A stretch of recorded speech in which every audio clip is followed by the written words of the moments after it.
नमस्कार दोस्तों, आज के इस वीडियो लेक्चर में हम ये सीखेंगे कि डेनफोर्स वीएफडी से अपने मोटर को कैसे चलाते हैं। ये बेसिक स्टेप हैं। आप किसी भी वीएफडी के साथ अपने मोटर को चला सकते हैं, बट मोटर को चलाने के लिए जो वीएफडी है इसका बेसिक फंक्शन आपको समझना बहुत ज़्यादा जरूरी है। मैंने आपको ऑलरेडी डेल्टा वीएफडी से कैसे अपने मोटर को चलाना है, सीमेंस वीएफडी से कैसे चलाना है, उसके कम्युनिकेशन पूरे पॉइंट के बारे में मैंने आपको काफ़ी डिटेल में बताया है। आज हम सीखेंगे कि डेनफोर्स वीएफडी से अपने मोटर को कैसे चलाते हैं।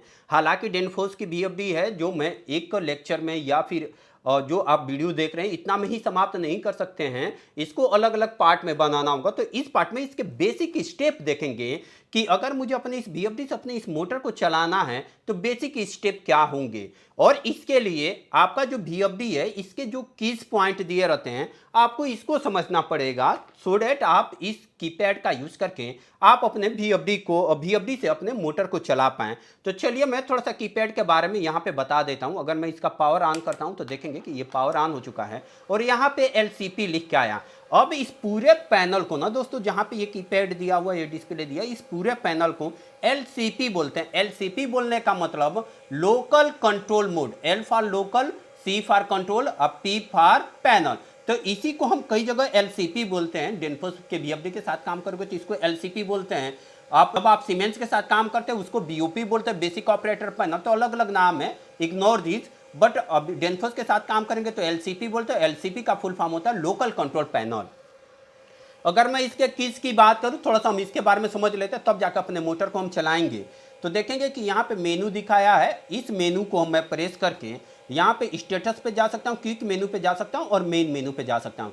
स्टेटस बोलने का मतलब यहाँ से दोस्तों मैं क्या कर सकता हूँ, स्टेटस से अब मेरा मोटर जो कितना करंट कंज्यूम कर रहा है, कितना वोल्टेज ले रहा है, क्या पावर कंज्यूम कर रहा है, ये सारी चीज़ें हम इसके स्टेटस पे चेक कर सकते हैं।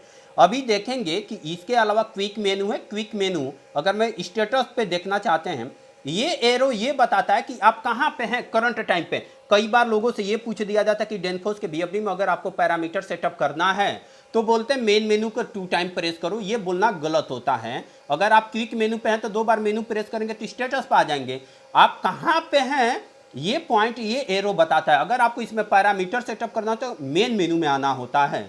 अब देखिए जैसे ही मैं इस मेनू को प्रेस करता हूं तो आप यहां पे आ जाएंगे क्विक मेनू 1। ये QM बोलता है क्विक मेनू 1। क्विक मेनू 1 मीन्स जो आपका एसेंशियल्स पैरामीटर्स होते हैं, जैसे मोटर का वोल्टेज, करंट, ड्राइव की फ्रीक्वेंसी, वो हम Q1 में सेटअप करते हैं। अगर मैं अप की को प्रेस करता हूं तो QM2 आ जाता है, क्विक मेनू 2। इसमें इसके PI पैरामीटर सेटअप करते हैं, जो प्रोपोर्शनल इंटीग्रल पैरामीटर्स होते हैं वो हम सेटअप करते हैं। अगर मैं नेक्स्ट पॉइंट की बात करूं तो यहाँ पे मेन मेनू आता है और इसी मेन मेनू में हम इसके पैरामीटर को सेटअप करते हैं। तो अभी किस पोजीशन पे हैं वो, ये बात, ये आपका ये जो डाउन एरो दिखा रहा है ये ट्रायंगल बताता है। देखिए दोबारा मैं प्रेस करूंगा तो आप यहाँ पे स्टेटस पे आ जाएंगे। अगर आप स्टेटस, जैसे मैं बोला ना यहाँ पे हॉट से लिखा है, तो यानी मोटर की फ्रीक्वेंसी दिखा रहा है। अभी आपकी मोटर स्टॉप है इसीलिए ये 0 दिखा रहा है। अगर आप इस तरीके से अप की को प्रेस करेंगे तो मोटर कितना एम्पियर करंट ले रही है आप करंट चेक कर सकते हैं। अप की को प्रेस करेंगे तो आप इसका परसेंटेज की फ्रीक्वेंसी चेक कर सकते हैं। इसी तरीके से अप की को प्रेस करते रहेंगे, किलोवाट भी चेक कर लेंगे। ये सारी चीज़ें आप यहाँ से मॉनिटर कर सकते हैं। वापस से अप की को प्रेस करेंगे तो यहाँ पे हर्ट्ज पे आ जाएंगे। तो ये तो मेन मेनू है। मेन मेनू को प्रेस करके आप स्टेटस मेनू, क्विक मेनू, मेन मेनू में आ सकते हैं। पैरामीटर कैसे इंटर करना है, कैसे इसकी मैक्सिमम फ्रीक्वेंसी, वोल्टेज को फिक्स करना, वो सारी चीज़ें हम सीखेंगे। बट वहाँ तक जाने से पहले आपको ये इसके पूरे फंक्शन को समझना होगा। तो मेनू को प्रेस करेंगे तो देखेंगे कि यहाँ पे एक बाउंड्री बना रखा है। इस मेनू को प्रेस करके आप स्टेटस, क्विक मेनू और मेन मेनू में जा सकते हैं। इसके अलावा यहाँ पे एक बटन दिया हुआ, ये बैक बटन है। अगर आप कहीं और अंदर चले गए, अगर लगता है कि मुझे बाहर आना वहाँ से बैक, तो आप बैक बटन को प्रेस करके आ सकते हैं। देखिए जैसे कि मैं बताऊँ, मेन मेनू को प्रेस करते हैं और यहाँ पे आ गए मेन मेनू पे। इस मेनू को प्रेस किया, मेन मेनू में आ गए जहाँ पे पैरामीटर इंटर करेंगे। तो ये ग्रुप नंबर 0 को रिप्रेजेंट करता है। 0 मीन्स ग्रुप नंबर 0। जैसे ही आप इंटर करते हैं तो ग्रुप नंबर 0 के पैरामीटर नंबर 3 पे आ गए हैं। अब ऐसा लगता है कि मुझे यहाँ पे नहीं आना था, मैं गलती से आ गया, तो वापस आना चाहते हैं तो आपको क्या करना होता है, बैक बटन को दबाइए। बैक बटन को जैसे ही प्रेस करेंगे आप वापस आ जाएंगे इसके ग्रुप नंबर 0 पे आप दोबारा से बैक प्रेस करेंगे तो आप इसके स्टेटस मेनू पे आ जाएंगे। तो बैक बटन का यूज़ करेंगे हम एक पॉइंट को बैक आने के लिए, अप डाउन की का यूज़ करेंगे पैरामीटर के नंबर को चेंज करने के लिए। ओके, जैसे कि मैं एग्जांपल के तौर पे दिखाऊं, मेनू को प्रेस करता हूं और इसको दोबारा से प्रेस करता हूं और मेन मेनू पे आ गया, और यहाँ पे मैं इंटर करता हूँ। अब देखें कि ग्रुप नंबर 0 के पैरामीटर नंबर 3 पे आ गया हूँ। अगर मुझे पैरामीटर नंबर 4 पे जाना है तो अप की को प्रेस करूँगा, पैरामीटर नंबर 4, इसी तरीके से इसके पैरामीटर नंबर 10 पे चला जाऊँगा, और इसी तरीके से पैरामीटर नंबर 11 अगर मुझे इससे पीछे आना है तो मैं बैक की को प्रेस इस डाउन की को प्रेस करूंगा, मैं पैरामीटर का नंबर यहाँ से चेंज हो रहा है। तो अप डाउन की का यूज करेंगे मैं यहाँ पे पैरामीटर का नंबर को चेंज करने के लिए या फिर इसके वैल्यू को इंक्रीज और डिक्रीज करने के लिए। सपोज ओके बटन का हम यूज करते हैं इसमें वैल्यू को सेव करने के लिए। जैसे कि आप बात करोगे ग्रुप नंबर 0 के पैरामीटर नंबर 4 पे हो और ग्रुप नंबर 0 के पैरामीटर नंबर 4 में क्या वैल्यू है, प्रेजेंट टाइम पे 1 वैल्यू है। अगर मुझे इसमें पैरामीटर इंटर करना है तो मैं ओके बटन को क्लिक करूंगा। जैसे ही ओके बटन को प्रेस करता हूं तो ये ब्लिंक करने लगता है, यानी अब ये बता रहा है कि पैरामीटर एडिट मोड में आप आ चुके हैं। ग्रुप नंबर 0 के पैरामीटर नंबर 4 में आप यहाँ पे वैल्यू को चेंज कर सकते हैं। मैं यहाँ से अप की को प्रेस करके ओके मैं यहाँ पे वैल्यू चेंज कर सकता हूँ। मैं यहाँ पे 2 करना चाहता हूँ तो 2 करके मैं इसको क्या कर दूंगा, सिंपली सेव कर दूंगा।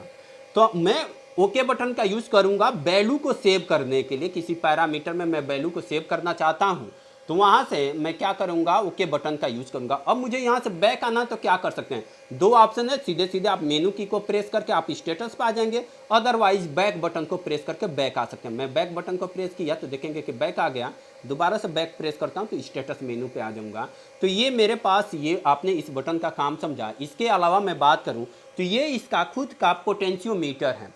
ये कौन सा पोटेंशियोमीटर है, ये एलसीपी का पोटेंशियोमीटर है। एलसीपी मीन्स लोकल कंट्रोल पैनल बोलते हैं, और ये इसका पोटेंशियोमीटर है जिससे मैं अपने मोटर की स्पीड को कंट्रोल कर सकता हूं। तो मोटर की स्पीड कंट्रोल करने के लिए आप हैंड मोड में भी कर सकते हैं और ऑटो मोड में भी कर सकते हैं। आपको सिलेक्शन करना पड़ेगा कि इस पोटेंशियोमीटर को किस तरीके से आप यूज करें, आइदर हैंड मोड में या फिर ऑटो मोड में। इस पॉइंट को समझने के लिए इससे पहले आपको ये समझना होगा, यहाँ पे 3 इंडिकेटर दिए हुए हैं जो ऑन स्टेटस को रिप्रेजेंट करेगा। यानी आपने पावर देंगे तो ये ऑन हो जाएगा। अगर कोई अलार्म इसमें आता है तो ये अलार्म या फिर वार्निंग आएगा। अगर ये मेजर अलार्म है तो ये अलार्म आएगा और आपकी मोटर रुक जाएगी। अगर वो अलार्म जो आ रहा है वार्निंग, उसे आप इग्नोर कर सकते हैं तो आप उस समय वार्निंग का इंडिकेटर ब्लिंक करेगा। अब इसके अलावा यहाँ पे 3 बटन दिए हुए हैं। इन 3 बटन का भी मतलब आप समझ लो कि इन 3 बटन का कैसे हम यूज करेंगे। ये जो मेरे तीनों बटन हैं इसके अलग अलग काम हैं, ठीक है, इसके क्या है, अलग अलग काम है। इसको कैसे यूज करना है, देखिए ये हैंड मोड को रिप्रेजेंट करता है। ये क्या, हैंड मोड को रिप्रेजेंट करता है। हैंड मोड बोलने का मतलब, मैं अगर हैंड मोड को सेलेक्ट करता हूं तो मेरी VFD हैंड मोड में ये डायरेक्ट चलने लगेगी। ओके, यहाँ पे आप और रीसेट को रिप्रेजेंट करा। आप और रीसेट का क्या मतलब है दोस्तों, आप और रीसेट का मतलब ये है कि अगर आप चलती हुई मोटर को स्टॉप करना चाहते हैं, अगर आप मैं दोबारा से एक बार बता देता हूं, अगर आप चलती हुई मोटर को रोकना चाहते हैं तो आप इसी बटन को प्रेस कर देंगे। अगर कोई अलार्म आ जाता है तो उसी को अलार्म को रीसेट करने के लिए इसी बटन को प्रेस करके उस अलार्म को रीसेट कर सकते हैं। अभी देखेंगे इंडिकेशन ये बता रहा कि आप ऑटो मोड में हैं। ऑटो मोड का मतलब क्या हुआ दोस्तों, ऑटो मोड का मतलब दोस्तों ये होता है कि आप इसके कंट्रोल टर्मिनल पे क्या कर सकते हैं, आप इसके कंट्रोल टर्मिनल पे सप्लाई देके, यानी इस कंट्रोल टर्मिनल पे सप्लाई देके अपने आप मोटर को चला सकते हैं। कंट्रोल टर्मिनल पे सप्लाई देके या फिर इसके कम्युनिकेशन पोर्ट का यूज करके आप अपने मोटर को चला सकते हैं। बट अगर आप हैंड मोड का सिलेक्शन करते हैं, यानी हैंड मोड का सिलेक्शन करते हैं, तो सेलेक्ट करूंगा तो हैंड मोड एक्टिवेट हो जाएगा। फिलहाल मेरी मोटर चल नहीं रही है क्योंकि मैंने इसकी वायरिंग नहीं किया है। तो मैं एक बार क्या करता हूं, पावर ऑफ कर देता हूं और अपने VFD को दिखाता हूं, क्योंकि मैंने इनपुट को यहाँ पे कनेक्ट कर दिया है, सो डैट मैं इसके फीचर को क्या कर पाऊं, आपको दिखा पाऊं। बट आपको अगर मोटर कनेक्ट करना है तो मोटर कनेक्ट करने के लिए यहाँ पे देखेंगे कि UVW पॉइंट्स लिखा हुआ है और यहाँ पे मोटर लिखा हुआ है। तो मैं यहीं पे क्या करने वाला हूँ, अपने मोटर को कनेक्ट करने वाला हूँ। तो एक बार मैं मोटर की वायरिंग कर देता हूँ। देखेंगे यहाँ पे मोटर लिखा हुआ है, तो मोटर का UVW मैं मोटर को यहाँ पे कनेक्ट कर दूंगा। यहाँ पे मेन से लिखा हुआ है जो इनपुट सप्लाई को मुझे कनेक्ट करना होता है। तो मैंने यहाँ पे ऑलरेडी इनपुट को कनेक्ट किया था मेन पे। अब चलिए मैं अपने मोटर को यहाँ पे कनेक्ट कर देता हूं और इसके बाद हम इसके मोड को चेंज करके देखते हैं कि मोड चेंज करने से क्या होता है, क्या ये मेरी मोटर चलती है कि नहीं चलती है। तो ओके दोस्तों, अब यहाँ पे हम मोटर को कनेक्ट करते हैं। तो ये मेरा पावर की वायरिंग है। पावर की वायरिंग करते समय ध्यान देंगे कि आप इसकी पावर की वायरिंग पावर ऑफ करके ही करेंगे। दूसरी चीज़, आप प्रॉपर सेफ्टी के साथ करेंगे, यानी टाइटली कनेक्शन करेंगे। मैं इसको यहाँ पे सेकंड वाले को कनेक्ट कर देता हूँ। फाइनली कनेक्ट करने के बाद हम इसको चला के भी देखेंगे। ये वाली वायर को यहाँ पे कनेक्ट कर देता हूँ। ये मेरा लोड है जो मैंने मोटर को कनेक्ट कर दिया। अगर एक बार कंप्लीट सेटअप दिखाएं तो देखेंगे कि यहाँ पे अपने मोटर को मैंने इसके साथ कनेक्ट कर दिया हुआ है। ओके दोस्तों, देखेंगे कि मैंने अपने मोटर को यहाँ पे कनेक्ट कर दिया है। अब इसको हम क्या करते हैं, दोबारा से पावर ऑन करते हैं और इसका मोड चेंज करके देखते हैं दोस्तों। ओके, हम पैरामीटर भी चेंज करना सीखेंगे। अभी देखेंगे कि स्टॉप पे हैं। मैं जैसे ही हैंड मोड को सिलेक्ट करता हूं तो ऑटोमेटिक आपकी मोटर चलने लगती है। यहाँ पे आपको रन कमांड देने की ज़रूरत नहीं होती है। हैंड मोड को प्रेस करेंगे, आपकी मोटर चलने लगेगी। जब आप इसको स्टॉप करना चाहेंगे तो आप इसको इस तरीके से प्रेस करके आप इस स्टॉप बटन को प्रेस करके स्टॉप कर देंगे।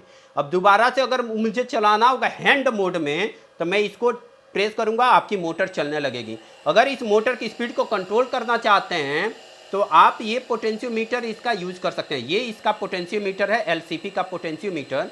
इस पोटेंशियोमीटर का यूज करके हम इसकी स्पीड को कंट्रोल कर सकते हैं। ओके, तो देखेंगे कि देखिए मैं इसकी स्पीड को बढ़ा भी रहा हूँ यहाँ पे देखिए, और मैं चाहूँ तो इसकी स्पीड को डिक्रीज भी कर सकता हूँ। तो ये हैंड मोड में चल रहा है। कौन सी मोड में चल रहा है दोस्तों, हैंड मोड में।